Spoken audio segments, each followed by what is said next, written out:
Hi hello ನಮಸ್ಕಾರ ಸ್ನೇಹಿತರೆ. ಇಲ್ಲಿ ವೈಷ್ಣವ್, ಲಕ್ಷ್ಮಿ, ಕಾವೇರಿ ಎಲ್ಲರೂ ಕೂಡ ಕೋರ್ಟಿಗೆ ಬಂದಿದ್ದಾರೆ. ಕೋರ್ಟಿಗೆ ಅವರು ಅಷ್ಟೇ ಬಂದಿಲ್ಲ, ಈ ಒಂದು ಕೇಸ್ನ ಪ್ರಮುಖ ಸಾಕ್ಷಿಯಾಗಿರ್ತಕ್ಕಂತಹ ಗಿರೀಶ್ ಮಹದೇವ್ ಕೂಡ ಎಂಟ್ರಿ ಕೊಡ್ತಾರೆ. ಓ ಮೈ ಗಾಡ್, ಏನಾಯಿತು ಅಂತದ್ದು. ಈ ಕಡೆ ಲಕ್ಷ್ಮಿ ಯಾವ ರೀತಿಯಾಗಿ ಕಾವೇರಿನ ಚಕ್ರವ್ಯೂಹದಲ್ಲಿ ಬಂಧಿಸಿದ್ರು, ಇವತ್ತು ಆ ಚಕ್ರವ್ಯೂಹದಿಂದ ಹೊರಗೆ ಬರ್ತಿದ್ದಾರೆ ಕಾವೇರಿಯವರು. ಹಾಗಿದ್ರೆ ಇಲ್ಲಿ ಕಾವೇರಿಯವರು ಯಾವ ಮಟ್ಟಿಗೆ ಚಕ್ರವ್ಯೂಹವನ್ನು ಭೇದಿಸ್ತಿದ್ದಾರೆ, ನಿಜವಾಗ್ಲೂ ಹೊರಗೆ ಬರಲಿಕ್ಕೆ ಸಾಧ್ಯನಾ? ಈ ಕಡೆ ಅದೇ ಚಕ್ರವ್ಯೂಹದಲ್ಲಿ ಲಕ್ಷ್ಮಿನ ಸಿಕ್ಸ್ ಹಾಕಿಬಿಟ್ರೆ ಏನಾಯಿತು, ಏನು ಕತೆ ತಿಳ್ಕೊಬೇಕು ಅಂದರೆ ಈಗಲೇ ನಮ್ಮ ಈ ಚಾನಲ್ನ ಸಬ್ಸ್ಕ್ರೈಬ್ ಮಾಡಿ, ಹಾಗೆ ಈ ಒಂದು ವಿಡಿಯೋವನ್ನು ಪೂರ್ತಿಯಾಗಿ ನೋಡಿ. ಇಲ್ಲಿ ಗೆಲುವು ಅನ್ಕೊಂಡಾಗೆ ಆಯಿತಾ? ಒಂದಷ್ಟು ದಿನಗಳು ಖಂಡಿತವಾಗ್ಲೂ ನಿಜ ಲಕ್ಷ್ಮಿ ಅನ್ಕೊಂಡಾಗೆ ಗೆಲುವು ಕೂಡ ಆಯಿತು. ಕಾವೇರಿ ಜೈಲಿಗೆ ಹೋದರು, ಎಲ್ಲ ಕೂಡ ಆಯಿತು. ಬಟ್ ತದನಂತರ ಯಾವಾಗ ಇಲ್ಲಿ ಕೀರ್ತಿನ ಆ ಒಂದು ಸಂಚುರಲ್ಲಿ ಕಾವೇರಿ ನೋಡಿದ್ರು, ಆ ಕ್ಷಣನೇ ಡಿಸೈಡ್ ಮಾಡಿಕೊಂಡ್ರು ಇಲ್ಲಿ ಏನೋ ನಡೆದಿದೆ ಅಂತ. ಹಾಗಾಗಿ ಅಲ್ಲಿ ಏನು ನಡೆದಿದೆ ಅನ್ನೋದನ್ನು ತಿಳ್ಕೊಳ್ಳೋ ಪ್ರಯತ್ನಕ್ಕೆ ಇಲ್ಲಿ ಕಾವೇರಿ ಮುಂದಾಗ್ತಾರೆ. ಮೊದಲಲ್ಲೇ ಗೊತ್ತಿತ್ತು ಅವ್ರಿಗೆ ಕೀರ್ತಿ ನಡವಳಿಕೆ ತುಂಬಾ ವಿಭಿನ್ನ ಇದೆ. ಕೀರ್ತಿ ಮೊದಲೇನಾಗಿಲ್ಲ, ಕೀರ್ತಿ ರಿಯಾಕ್ಷನ್ನೇ ಬೇರೆ ಇರುತ್ತೆ. ಬಟ್ ಅವಳು ಈಗ ರಿಯಾಕ್ಟ್ ಮಾಡ್ತಿರೋದೇ ಬೇರೆ ಇದೆ. ಖಂಡಿತವಾಗ್ಲೂ ಅದು ಕೀರ್ತಿ ಆಗಿದ್ದಿದ್ರೆ ಖಂಡಿತವಾಗ್ಲೂ ಅವಳು ಈ ರೀತಿ ತಾಳ್ಮೆಯಿಂದ ನನ್ನ ಶಿಕ್ಷೆ ಕೊಡಿಸಿ ಜೈಲಿಗೆ ಕಳಿಸೋ ಮಾತೇ ಆಡ್ತಿರ್ಲಿಲ್ಲ. ಒಮ್ಮೆಲೆ ಚುಚ್ಚಿ ಬಂದು ಸಾಯಿಸ್ಬಿಡ್ತಿದ್ಲು. ಆ ರೀತಿ ಕೀರ್ತಿ ಇವತ್ತು ಈ ಮಟ್ಟಿಗಿದ್ದಾಳೆ ಅಂದರೆ ಖಂಡಿತವಾಗ್ಲೂ ಅಲ್ಲಿ ಏನೋ ಮಿಸ್ ಹೊಡಿತದ, ಸಮಥಿಂಗ್ ಫಿಶ್ವಿ ಅಂತ ಕಾವೇರಿಗೆ ಅನಿಸುತ್ತೆ. ಅದಕ್ಕೆ ಪ್ರೂಫ್ ಆಗಿ ಇಲ್ಲಿ ಕೀರ್ತಿ ಕೂಡ ಸೆಂಟರಲ್ಲಿ ಆಕೆ ಇರ್ತಕ್ಕಂಥ ಫೋಟೋ ಕೂಡ ಸಿಕ್ಬಿಡತ್ತೆ. ಆ ಒಂದು ಸಾಕ್ಷಿ ಸಿಕ್ತಿದ್ದಾಗೆ ಲಾಯರ್ ಮತ್ತು ಕಾವೇರಿ ಸೇರಿಕೊಂಡು ಎಲ್ಲವನ್ನ ಕೂಡ ತಲೆ ಕೆಳಗಾಗಿ ಮಾಡೋದಕ್ಕೆ ಏನೇನು ಮಾಡ್ಬೋದು ಎಲ್ಲ ರೀತಿಯ ಒಂದು ವ್ಯವಸ್ಥೆನ ಕೂಡ ಮಾಡ್ಕೋತಾರೆ. ಇದೀ ಒಂದು ಕುರುಹು ಸಿಗತ್ತೆ ಪಾರ್ಥಸಾರಥಿ ಲಾಯರ್ ಅವ್ರಿಗೆ. ಯಾವಾಗ ಕೇಸ್ ಮೂವ್ ಆಗ್ತಾ ಇದೆ ಅನ್ನೋದು ಗೊತ್ತಾಗುತ್ತೋ ತಕ್ಷಣ ಲಕ್ಷ್ಮಿ ಸುಪ್ರೀತಾ ಅವರನ್ನು ಭೇಟಿ ಮಾಡ್ತಾರೆ. ಭೇಟಿ ಮಾಡಿದೆ, ಅವ್ರಿಗೆ ಯಾವುದೋ ವಿಷಯ ಗೊತ್ತಾಗಿದೆ, ಹಾಗಾಗಿ ಅವರು ಕೇಸ್ ಮೂವ್ ಆನ್ ಮಾಡಿದ್ದಾರೆ, ಕೇಸ್ ರೀಓಪನ್ ಮಾಡಿಸ್ತಿದ್ದಾರೆ. ಖಂಡಿತವಾಗ್ಲೂ ನಾವು ಮುಚ್ಚಿಟ್ಟಿರೋ ಯಾವುದೋ ವಿಷಯ ಅವ್ರಿಗೆ ಗೊತ್ತಾಗಿದೆ ಅಂತ. ಅದೇ ಕಾರಣಕ್ಕೋಸ್ಕರನೇ ಇಲ್ಲಿ ಮತ್ತೆ ಎಲ್ಲರೂ ಕೂಡ ಕೋರ್ಟಿಗೆ ಬರಬೇಕಾಗಿದೆ. ಕಾವೇರಿ ಕೂಡ ಬರ್ತಾರೆ. ಬರ್ತಿದ್ದಾಗೆ ಈ ಕಡೆ ಲಕ್ಷ್ಮಿ ಮೇಲೆ ಅಟ್ಯಾಕ್ ಕೂಡ ಮಾಡಿಸ್ತಾರೆ. ಲಾಯರ್ ಅಲ್ಲಿದ್ದರಿಂದ ಎಲ್ಲವೂ ಕೂಡ ಒಳಿತಾಗ. ಆ ಕಡೆ ಕೀರ್ತಿ ಅಂತೂ ಕಾವೇರಿ ನಾನು ನೋಡಿದ್ದೆ ಫುಲ್ ಖುಷಿಯಿಂದ ನಲಿತಿದ್ದಾಳೆ. ಬಿಕಾಸ್ ಕಾವೇರಿ ಹೋಗ್ಬೇಕಾದ್ರೆ ಬಿದ್ದೋಗ್ಬಿಡ್ತಾರೆ, ಬಿದ್ರು ಅಂತ ಹೇಳಿ ಒಂದು ಮಕ್ಕಳು ಥರ ಆಡ್ತಿದ್ದಾಳೆ. ತದನಂತರ ಕಾವೇರಿ ಅವ್ರು ಕೂಡ ರೇಗ್ತಾರೆ. ಬಟ್ ಇದು ಎಲ್ಲದರ ನಡುವೆ ಆಲ್ರೆಡಿ ಮಹಾನ್ ನಾಟಕ ಶುರು ಮಾಡ್ಕೊಂಡಿದ್ರು. ಮಹಾನ್ ನಟಿ ತಾನೆ ಕಾವೇರಿ. ಮಹಾನ್ ನಟಿ ಆದಮೇಲೆ ಅವರ ಆ್ಯಕ್ಟಿಂಗ್ ಕಲೆಗೆ ನಿಜವಾಗ್ಲೂ ಪ್ರಶಸ್ತಿ ಕೊಡಲೇಬೇಕು. ಅಷ್ಟು ಮಟ್ಟಿಗೆ ಸಖತ್ತಾಗಿ ಆ್ಯಕ್ಟ್ ಮಾಡ್ತಾರೆ. ಅದು ಬೇರೆ ಯಾರ ಮುಂದೆ ಅಲ್ಲ, ವೈಷ್ಣವ್ ಮುಂದೆನೆ. ಈ ಕಡೆ ವೈಷ್ಣವ್ ಮಹಾನ್ ನಟಿ ಕಾವೇರಿ ಅವರ ಆ್ಯಕ್ಟಿಂಗ್ಗೆ ಹಾಗೆ ಫಿದಾನೆ ಹಾಕ್ತಾರೆ. ಸಚ್ ಎಮೋಷ್ನಲ್ ಗೈ ಥರ ಎಮೋಷ್ನಲ್ ಆಗಿಬಿಡ್ತಾರೆ ವೈಷ್ಣವ್ ಅವರು. ಬಿಕಾಸ್ ಇಲ್ಲಿ ನನ್ನನ್ನು ಪಿತೂರಿ ಮಾಡಿರೋದ್ರಿಂದಾಗಿ ನಾನು ಈ ರೀತಿ ಲಾಕ್ ಆದೆ, ಜೈಲಿಗೆ ಹೋದೆ, ನನ್ನ ಮಗ ನನ್ನ ನೋಡೋಕೆ ಬರಲಿಲ್ಲ, ನನ್ನ ಮಗ ನೋಡೋಕೆ ಬಂದಿದ್ರು, ಅಲ್ಲಿ ನನ್ನ ಖುಷಿಯಿಂದ ಸತ್ತೋಗ್ತದೆ, ಖುಷಿಯಿಂದ ಇರ್ತದೆ. ಆದರೆ ನನ್ನ ಮಗ ಬೇರೆ ಯಾರೋ ಹೆಂಡಿರೋ ಬಲೆಗೆ ಸಿಕ್ಕಿಬಿದ್ದು ನನ್ನ ಮೇಲೆ ಡೌಟ್ ಪಟ್ಟ. ಇವಾಗ ಅದೆಲ್ಲ ಕೂಡ ಪ್ರೂವ್ ಆಯಿತು ಅಂದರೆ ನನ್ನ ಮಗನಿಗೆ ನನ್ನ ಮೇಲೆ ವಿಶ್ವಾಸ ಬರುತ್ತೆ ಅಂತ. ಜೊತೆಗೆ ಒಂದಿಷ್ಟು ಎಮೋಷ್ನಲಿ ಮಾತನಾಡೋ ಮಾತುಗಳು ವೈಷ್ಣವ್ ಮನಸ್ಸನ್ನು ಕದಡುತ್ತೆ. ಜೊತೆಗೆ ಇಲ್ಲಿ ಕಾವೇರಿ ಅವರು ಲಕ್ಷ್ಮಿಗೆ ಟಕ್ಕರ್ ಕೂಡ ಕೊಟ್ಟು ಇನ್ನು ನಾಟ ಶುರು ಅಂತ ಹೇಳೇನೆ ಕೋರ್ಟಿನ ಕಟಕಟೆಗೆ ಬರ್ತಾರೆ.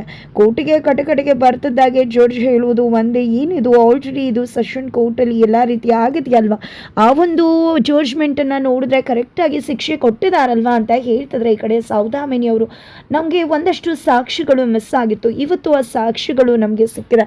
ಜೊತೆಗೆ ಈ ಒಂದು ಕತೆಗೆ ಎರಡು ರೀತಿಯ ಆರಂಭ ಅಂತ್ಯ ಇದೆ ಅಂತ ಹೇಳ್ತಿದ್ದಾರೆ. ಬಟ್ ಅಲ್ಲಿ ಪಾರ್ಥಸಾರಥಿ ಅವರು ಎದ್ದು ನಿಂತಿದೆ. ಇಲ್ಲಿ ಕೋರ್ಟ್ ಸಮಯನ ವ್ಯರ್ಥ ಮಾಡ್ತಿದ್ದಾರೆ, ನಮ್ಮ ಕಕ್ಷಿದಾರರು ಸಮಯವನ್ನು ಕೂಡ ವ್ಯರ್ಥ ಮಾಡ್ತಿದ್ದಾರೆ. ಏನೂ ಕೂಡ ಇಲ್ಲ, ತಪ್ಪು ಮಾಡಿದವ್ರಿಗೆ ಶಿಕ್ಷೆ ಆಗಿದೆ, ವಿನಾಕಾರಣ ಮತ್ತೆ ಕೇಸ್ನ ರಿಓಪನ್ ಮಾಡ್ಕೊಂಡು ಬಂದಿದ್ದಾರೆ, ಇದಕ್ಕೆ ಅವಕಾಶ ಕೊಡಬಾರ್ದು ಅಂತ. ಬಟ್ ಇಲ್ಲಿ ಸೌದಾಮಿನಿಯವರು ಯಾವುದೇ ಒಂದು ಕಥೆನ ನಾವು ಅವ್ರ ಜಾಗದಲ್ಲಿ ನಿಂತು ನೋಡಿದಾಗ ಯಾರನ್ನ ಕೇಳ್ತಿರ್ತೀವೋ ಒಬ್ರು ಜಾಗದಲ್ಲಿ ಅದೇ ನಮಗೆ ಸರಿ ಅನಿಸುತ್ತೆ. ಬಟ್ ಇನ್ನೊಬ್ಬರು ಕೂಡ ಇರ್ತಾರೆ, ಅವ್ರ ಜಾಗದಲ್ಲಿ ನಿಂತು ನೋಡಬೇಕಾಗತ್ತಲ್ವ. ಕೆಲವೊಮ್ಮೆ ಸೋತವ್ರಿಗೂ ಕೂಡ ಅನ್ಯಾಯ ಆಗಿರುತ್ತೆ. ಹಾಗಾಗಿ ಇಲ್ಲಿ ಮತ್ತೆ ಈ ಒಂದು ಕೇಸನ್ನು ಕನ್ಸಿಡರ್ ಮಾಡಬೇಕಾಗತ್ತೆ. ನಮ್ಮ ಕಕ್ಷಿದಾರರು ಯಾವುದೇ ರೀತಿಯ ತಪ್ಪನ್ನು ಮಾಡಿಲ್ಲ. ಎಲ್ಲ ಒಂದು ಕತೆಗೂ ಎರಡು ರೀತಿಯ ಆರಂಭ, ಎರಡು ರೀತಿಯ ಅಂತ್ಯ ಕೂಡ ಇರುತ್ತೆ. ಇದಕ್ಕೂ ಕೂಡ ಅದೇ ಆಗಿದೆ ಅಂತ ಹೇಳಿದಾಗ ಇಲ್ಲಿ ಜಡ್ಜ್ ಕೂಡ ಸರಿ ಆಯಿತು, ಆದರೆ ನಮ್ಮ ಉದ್ದೇಶ ಇರೋದು ಯಾವುದೇ ಕಾರಣಕ್ಕೂ ನಿರಪರಾಧಿಗಳಿಗೆ ಶಿಕ್ಷೆ ಆಗಬಾರ್ದು ಅನ್ನೋದು ಪ್ರೊಸೀಡ್ ಅಂತ ಹೇಳ್ತಾರೆ. ಸೌದಾಮಿನಿಯವರು ತಾವು ಮೊದಲ ಸಾಕ್ಷಿಯಾಗಿ ಈ ಒಂದು ಕೇಸನ್ನು ಮುಖ್ಯ ಸಾಕ್ಷಿಯಾಗಿರ್ತಕ್ಕಂಥ ಲಕ್ಷ್ಮೀನ ಕಟಕಟೆಗೆ ಕರಿಬೇಕು ಅಂತ ಹೇಳಿದಾಗ ಎಲ್ರಿಗೂ ಕೂಡ ಶಾಕ್ ಆಗುತ್ತೆ. ಬಿಕಾಸ್ ಯಾಕೆ ಲಕ್ಷ್ಮಿ ಮೊದಲಲ್ಲಿ ಅಂತ. ಈ ಕಡೆ ಕೃಷ್ಣಕಾಂತ್ ಅವರು ಸುಪ್ರೀತಾಗೆ ಯಾಕೆ ಏನು ಅಂತ ಗೊತ್ತಾಗತ್ತಲ್ವಾ ಅಂತ ಹೇಳ್ತಿದ್ರೆ, ಈ ಕಡೆ ಕಾವೇರಿಯವರು ಮುಗೀತು ಲಕ್ಷ್ಮಿ ನಿನ್ನ ಕತೆ, ನನ್ನನ್ನೇ ಸಿಕ್ಸಾಕಿಸ್ತೀಯ ಅಲ್ವಾ, ನೋಡ್ತಾ ಇರು ಈ ಒಂದು ಚಕ್ರವ್ಯೂಹದಿಂದ ನೀನು ಯಾವುದೇ ಕಾರಣಕ್ಕೂ ಹೊರಗಡೆ ಬರುವುದಕ್ಕೆ ಸಾಧ್ಯ ಇಲ್ಲ. ನೀನು ಯಾವ ಒಂದು ಮೆಟ್ಟಿಲನ್ನು ಕಟ್ಕೊಂಡು ನನ್ನನ್ನು ಲಾಕ್ ಮಾಡಿದ್ಯೋ ಅದೇ ಮೆಟ್ಟಿಲನ್ನು ಬೀಳಿಸ್ತಾ ಬರ್ತೀನಿ ಈಗ ಅಂತ ಹೇಳ್ತಿದ್ದಾರೆ. ಆ ಕಡೆ ಲಕ್ಷ್ಮಿ ಒಂದು ಹೆಸರು ಎಲ್ಲವೂ ಕೂಡ ಆಗುತ್ತೆ. ನಂತರ ಸೌದಾಮಿನಿಯವರು ಈ ಕಡೆ ಲಕ್ಷ್ಮಿನ ಈ ಒಂದು ಕೇಸ್ಗೆ ನೀವೇ ಪ್ರಮುಖ ಸಾಕ್ಷಿ ಅಂತ ಹೇಳ್ತಿದ್ದಾರೆ. ಜೊತೆಗೆ ಇಲ್ಲಿ ಈ ಒಂದು ಸಾಕ್ಷಿ, ಪ್ರಮುಖ ಸಾಕ್ಷಿ, ಮಗದೊಂದು ಸಾಕ್ಷಿ ಗಿರಿಜಾವ್ನ ಕೂಡ ಕಟಕಟೆಗೆ ಕರೆಸ್ತಾರೆ. ಗಿರಿಜಾ ಅವರು ಬರ್ತಿದ್ದಾಗೆ ಎಲ್ರಿಗೂ ಶಾಕ್ ಆಗುತ್ತೆ. ಬಟ್ ಕಾವೇರಿ ಮಾತ್ರ ದಿಲ್ ಖುಷ್ ಆಗಿದ್ದಾರೆ. ಈ ಕಡೆ ಲಕ್ಷ್ಮಿಯನ್ನ ನಿಮ್ಮ ಹೆಸರೇನು, ಹಾಗೆ ಹೀಗೆ ಅಂತ ಎಲ್ಲವನ್ನ ಕೂಡ ಪ್ರಶ್ನೆ ಮಾಡ್ತಾರೆ. ಜೊತೆಗೆ ಇಲ್ಲಿ ಪಾರ್ಥಸಾರಥಿಯವರು ಲಕ್ಷ್ಮಿನ ಸುಮ್ಮನೆ ವಿನಾಕಾರಣ ಅವರೇ ಇದರಲ್ಲಿ ತುಂಬ ಮುಖ್ಯವಾಗಿರ್ತಾರೆ ಪ್ರಮುಖ ಸಾಕ್ಷಿ, ಅವ್ರಿಗೆ ಅನ್ಯಾಯ ಆಗಿರೋದು ಅಂತ ಹೇಳಿದಾಗ ಈ ಒಂದು ಕೇಸ್ ಶುರುವಾಗಿದ್ದೇ ಈ ಲಕ್ಷ್ಮಿಯಿಂದ ಅಂತ ಹೇಳ್ತಿದ್ದಾರೆ ಸೌದಾಮಿನಿಯವರು. ಇಲ್ಲಿ ಏನಾಗಿದೆಯೋ ಮಸಲತ್ತು ಅದು ಎಲ್ಲವೂ ಶುರುವಾಗಿರೋದು ಲಕ್ಷ್ಮಿಯಿಂದ ಅನ್ನೋದು ಸೌದಾಮಿನಿಯ ವಾದ ಆಗ್ತದೆ.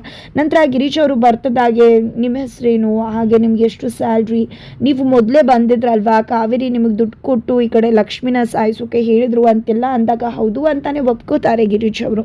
ತದನಂತರ ನಿಮಗೆ 15,000 ಸ್ಯಾಲ್ರಿ ಇದ್ದ ಮೇಲೆ ನಿಮ್ಮ ಬ್ಯಾಂಕ್ ಅಕೌಂಟ್ ಅಂತ ಹೇಳಿ ಒಂದು ನಂಬರ್ ಹೇಳ್ತಾರೆ. ಬಟ್ ತಕ್ಷಣ ಈ ಕಡೆ ಪಾರ್ಥಸಾರಥಿ ಎದ್ದು ನಿಂತು ಬ್ಯಾಂಕ್ ಅಕೌಂಟ್ಗೂ ಇದಕ್ಕೂ ಏನು ಸಂಬಂಧ, ಯಾಕೆ ಮಾತಾಡ್ತಿದ್ದಾರೆ ಅಂತ ಪ್ರಶ್ನೆ ಮಾಡಿದಾಗ ಸೌದಾಮಿನಿಯವರು ಯಾಕೆ ಇಷ್ಟೊಂದು ಪಾಪ ಸೋತು ಹೋಗ್ತೀನಿ ಅಂತ ಭಯ ಇರಬೇಕು ಅಂತ ಸೌದಾಮಿನಿ ಹೇಳಿದಾಗ ಸೋಲು ಗೆಲುವನ್ನು ಕೋರ್ಟ್ ಡಿಸೈಡ್ ಮಾಡುತ್ತೆ ಅಂತ ಹೇಳ್ತಾರೆ ಪಾರ್ಥಸಾರಥಿ.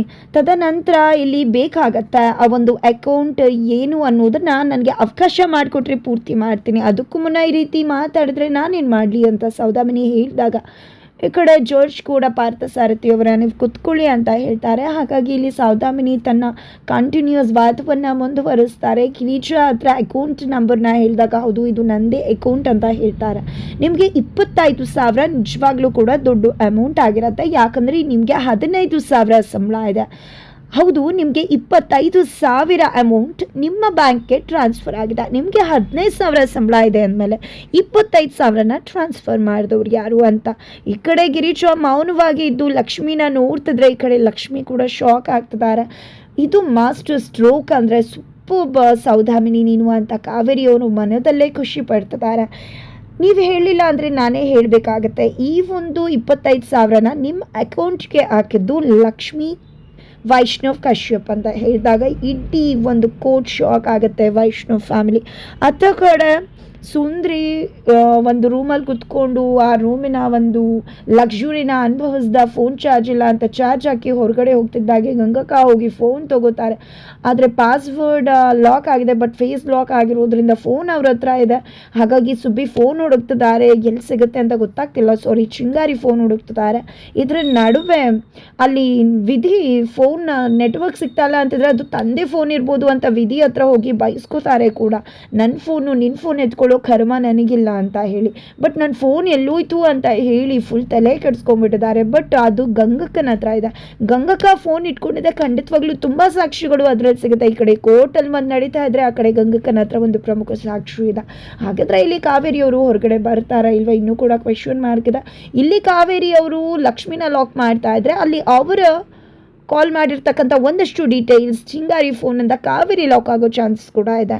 ಹಾಗಾದರೆ ಏನಾಗ್ಬೋದು ಇಲ್ಲಿ ವಾದ ವಿವಾದಗಳು ಪ್ರತಿವಾದಗಳು ಖಂಡಿತವಾಗ್ಲೂ ನಡೆಯುತ್ತೆ. ಅದ್ರ ಜೊತೆಗೆ ಗಿರಿಜಾ ಅವರ ಮಗುಗೆ ಆಕ್ಸಿಡೆಂಟ್ ಆಗಿತ್ತು, ಆ ವಿಷಯವಾಗಿ ಲಕ್ಷ್ಮಿ ದುಡ್ಡನ್ನು ಟ್ರಾನ್ಸ್ಫರ್ ಮಾಡಿರ್ಬೋದು, ಕಷ್ಟ ಅಂತ ಕೊಟ್ಟಿರ್ಬೋದು. ಬಟ್ ಇಲ್ಲಿ ಅದಕ್ಕೆ ಒಂದಷ್ಟು ಬಣ್ಣ ಹಚ್ಚೋ ಪ್ರಯತ್ನಕ್ಕೆ ಮುಂದಾಗ್ತಿದ್ದಾರೆ ಸೌದಾಮಿನಿ.